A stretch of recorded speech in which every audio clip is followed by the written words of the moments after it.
Greetings, Warlord. And greetings, viewers. Me and team here, and welcome to one of the earlier games in what has been one of the greatest series of all time. Unfortunately, this group that made this game is no longer around. This game was made in 1993 by the Strategic Studies Group. And yes, that means that this game is in direct competition with the likes of Civilization 1 and 2, way back in the day. Amazing. Anyway, this is also a turn-based strategy, much like Civ 4. It is much simpler than current era day games, but you know, if you're new to the game, and for those of you who aren't around in 93 or weren't old enough to play it, then you would be new to the game. If you play it on the harder settings at first, you will probably still lose. AI in this game is so-so. I know it gets better in Deluxe, but you know, I played the original, so I picked up the original here. Anyway, you can run random maps, and I might show that off depending on interest, but what I would like to do is go through each of the main scenarios that come with the default game. Well, actually there's 5 of them. I might not do the Isles, Sorcery, or the Dragon Realms because they're a little bit on the smaller side, and they're, I don't know, they're a little on the easy side.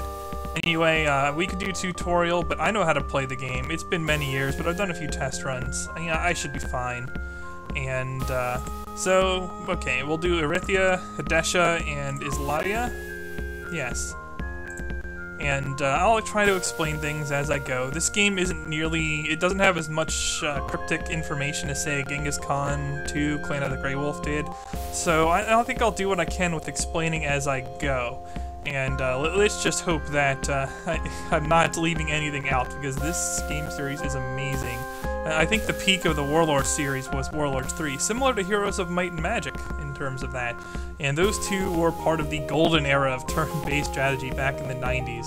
So, you know, hopefully someone's watching. Hey, make some better turn-based strategy games with controls and interface that are awesome. And we'll go from there. But anyway, let's get started with the Erythea campaign.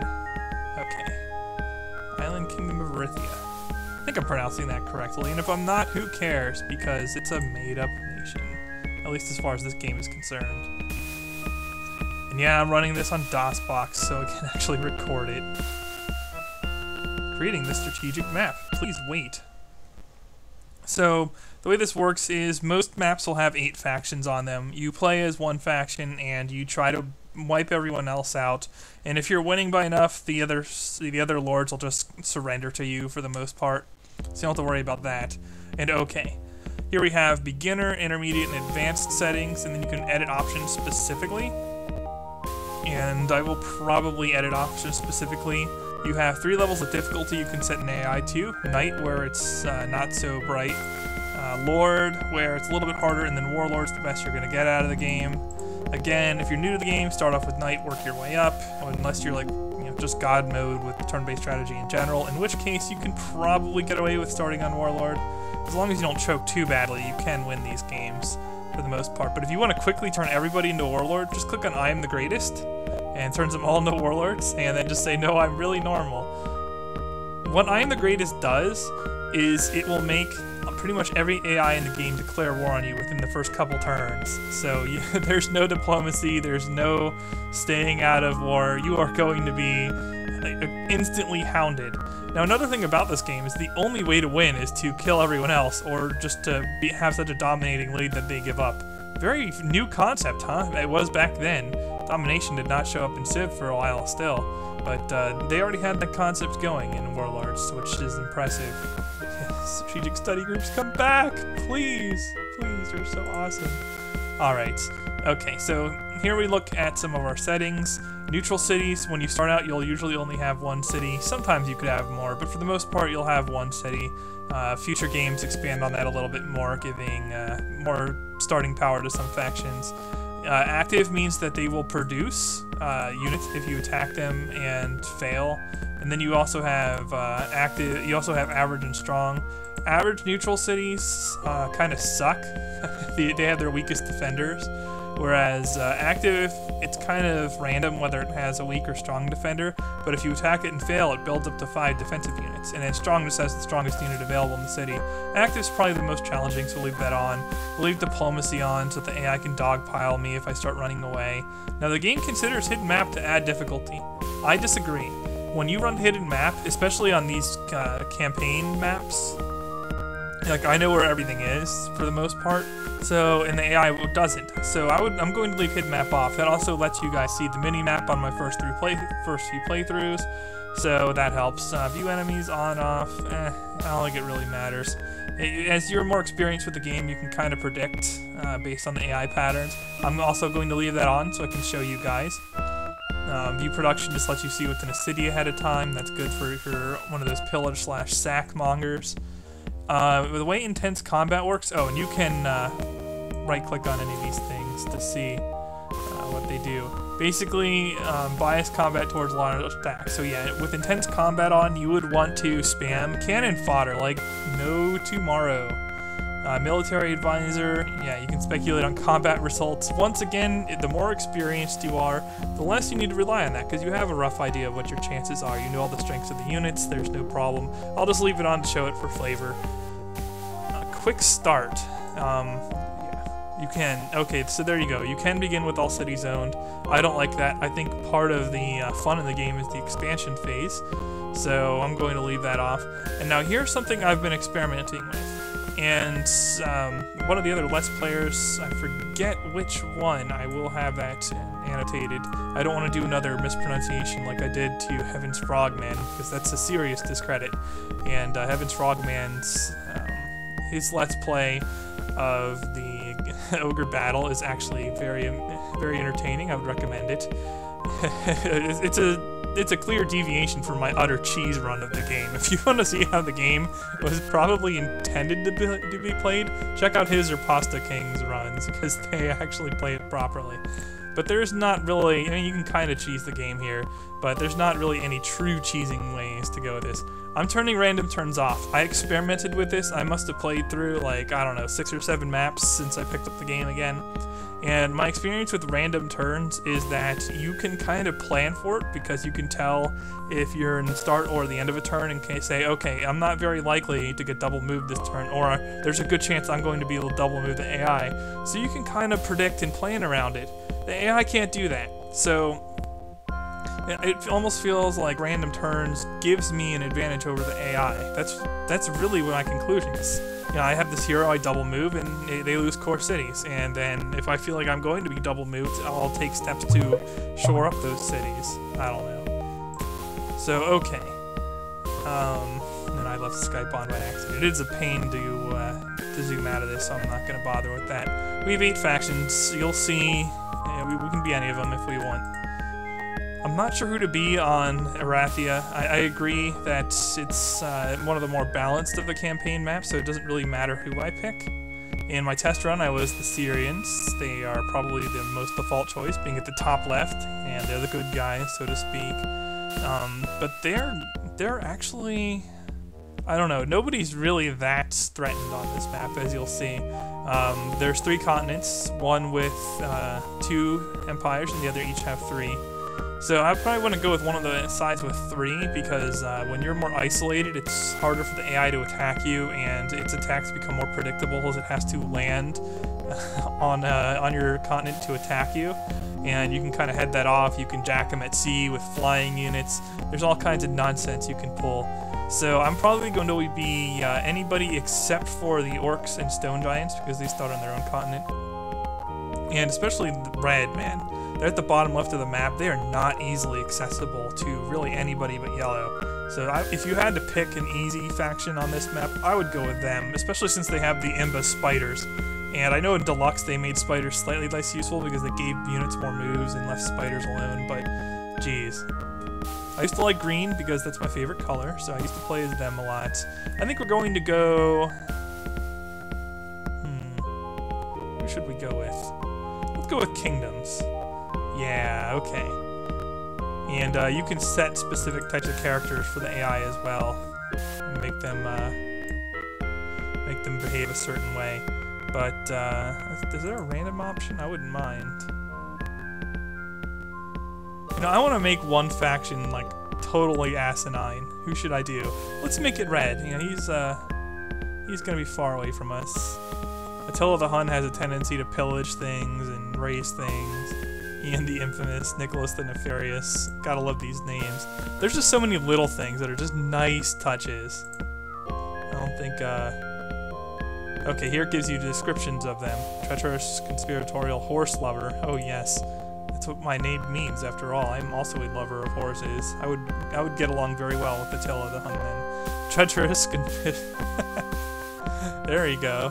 Conspiratorial, inflexible. Treacherous, conspiratorial. Ah, interesting. Pachydermal, I guess. Man. I just want someone who's a total ass, and they all have names that are, like, make them seem like an ass. Gets to the point. With a hammer.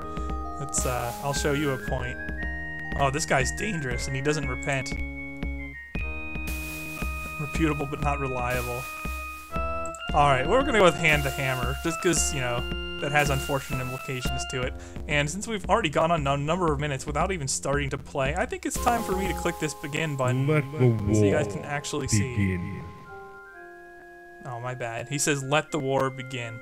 And, you know, of all the Warlords games, he's still my favorite front face. You know, Lord Bane's cool and all in Warlords 3, and we'll get there. I will do a Let's Play, at least to some extent, of Warlords 3 as well, because it is also a completely awesome game.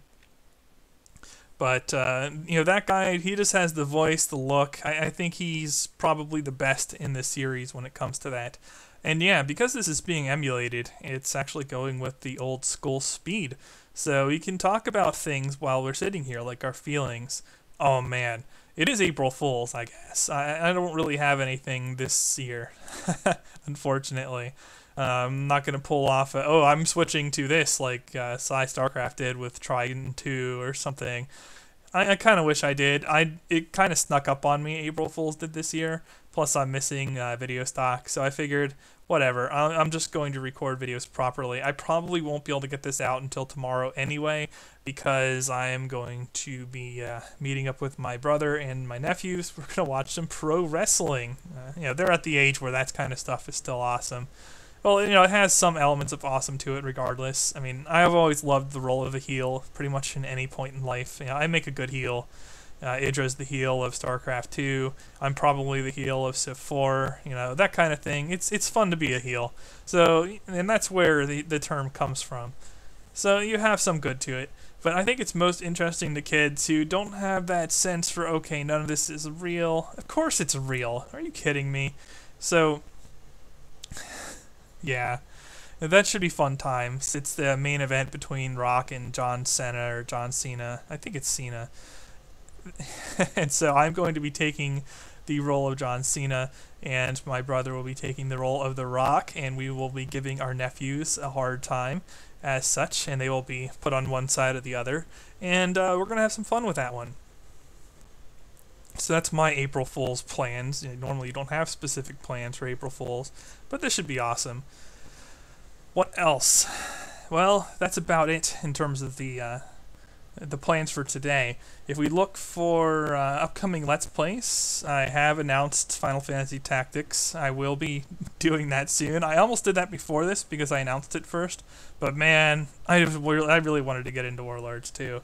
So we'll be doing Final Fantasy Tactics soon. I might take another look at Kmod, or possibly another mod. Someone PM'd me on Civ Fanatics that incorporates Kmod along with some other changes. There's some of the other Civ mods, I've heard about them, like Fall from Heaven, Rise and Fall. I hear that I'm going to be facing various degrees of fake difficulty in those games. I might check them out and keep the channel a little bit more interesting. Certainly if you want more default gameplay, Chris, aka Absolute Zero, is still running deity games on YouTube as well.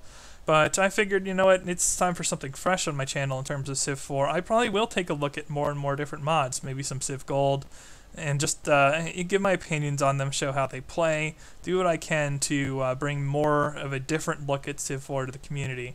So, yeah, why not differentiate myself a little bit? Because I have the speed to do it, so I can show these games at a glance and not have it drain time to an eternity.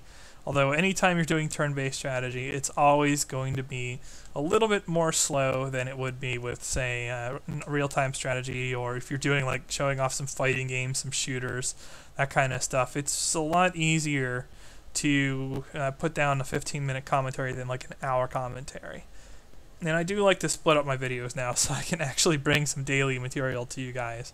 This is all going to be recorded one session and then split. And finally, we are in the game. Hopefully there's nothing buggy going on. No, excellent. So here we go. And I can change the settings, but at least for a while, I'm going to show off the AI movements. It seems a little slow. What was it? Control F11? Oh my god, this might end terribly.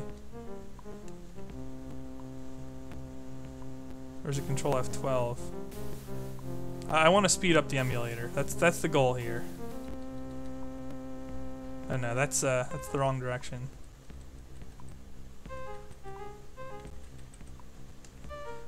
Gotta keep it reasonable here. I don't want to watch the AI for like an eternity. There we go, that's much better. See, you gotta watch with these things. Okay, so what the AI is doing on their turns is what I'll be doing on my turn. It's trying to take their most immediate cities and get a head start on an expansion. And here we go, first turn of my first game. You always get a hero at start. What should I name my hero? I had so many good names in mind, but then I didn't play this for like a week or two and now I forgot them all. So our first hero is just going to be Beefcake. Haha. Yeah, that's amusing. Welcome to the Empires, Beefcake. Alright, and because I picked Empires, my starting unit's below. And let's get into the starting units right away.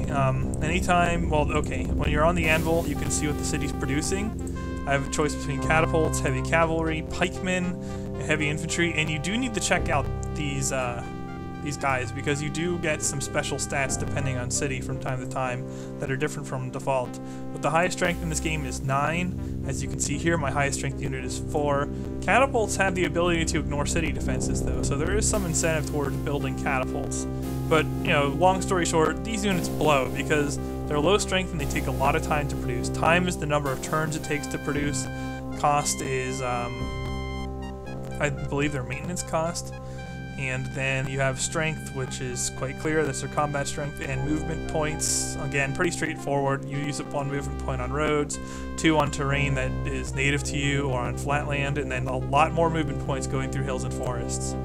Anyway, going into the units here, you can see all of the units when you go into build production, and any faction can buy any of these unit classes. There are also special unit classes that you cannot build in cities unless they're in the city already.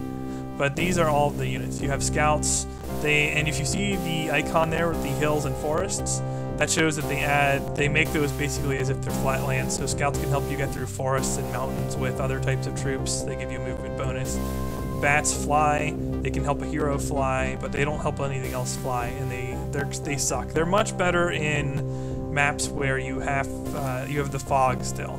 There's no fog of war in this game, but unexplored maps, because you can explore with them and you don't have to worry about suddenly running upon water or whatever else.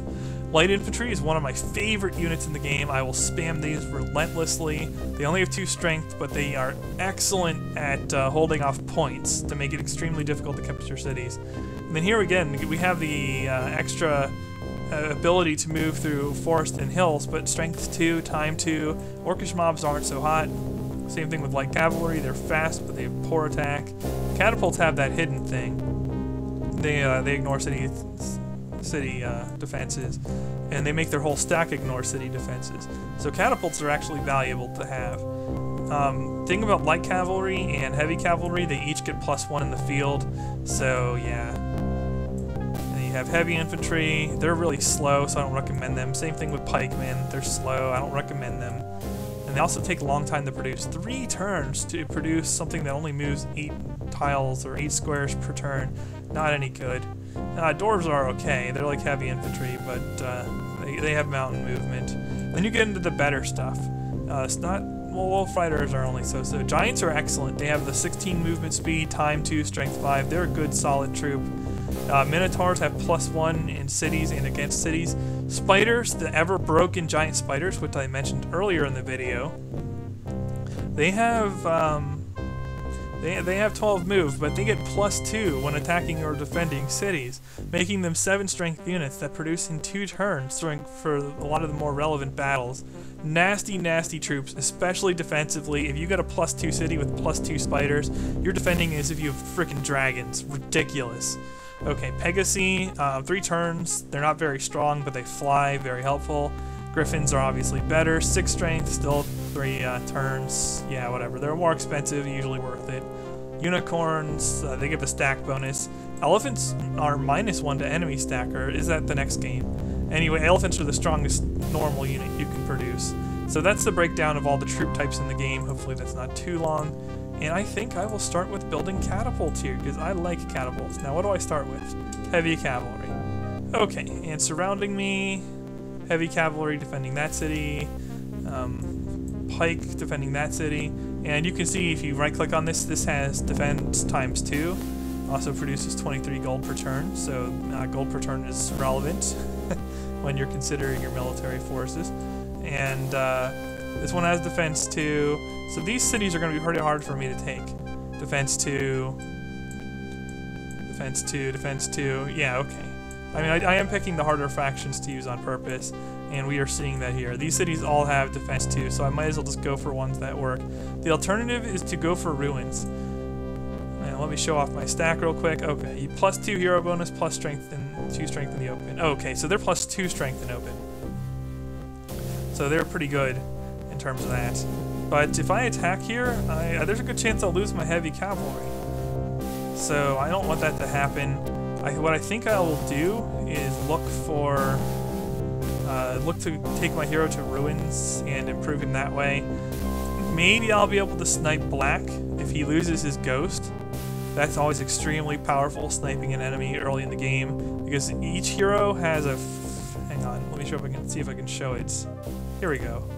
The comma thing. I have the blue standard. Each starting hero starts with a standard, and it adds a plus to your stack. If you kill a couple starting heroes and get your command to +5, now you walk around with anything that's 4 strength or better, and you're fighting as if everything in your stack is, this max strength. Completely ridiculous. I recommend it. Snipe heroes when you can snipe heroes. Now, I think I do want to try and grab these ruins. Ruins are very, very central to getting power in this game, so you just click on that there. Whoops, wrong thing. Spacebar, I believe, takes you to the next unit, or I actually don't remember what takes you to the next unit. Enter. Okay. And then you can just... what is the fortified command? Oh no, that's right, I just click on it. So when you do that, they fortify, they don't move at all. If they're outside of a city, they'll make a little encampment that has +1 defense and counts as a city. So you can make like an 8 strength spider to wall off a pass. So like say you want to block movement through this area, you can put a couple spiders here, tell them to make an encampment, and they'll be really hard to dislodge, and only flying units can really get by. Anyway, that ends this turn, so just... what is the end turn button? My apologies, this will not last long. It takes a little bit of getting into. Oh, Alt-E, okay. Look at that. Ends right away. And there is no delay. If you want to, you can end turn like immediately. It's not recommended, but... okay. Oh.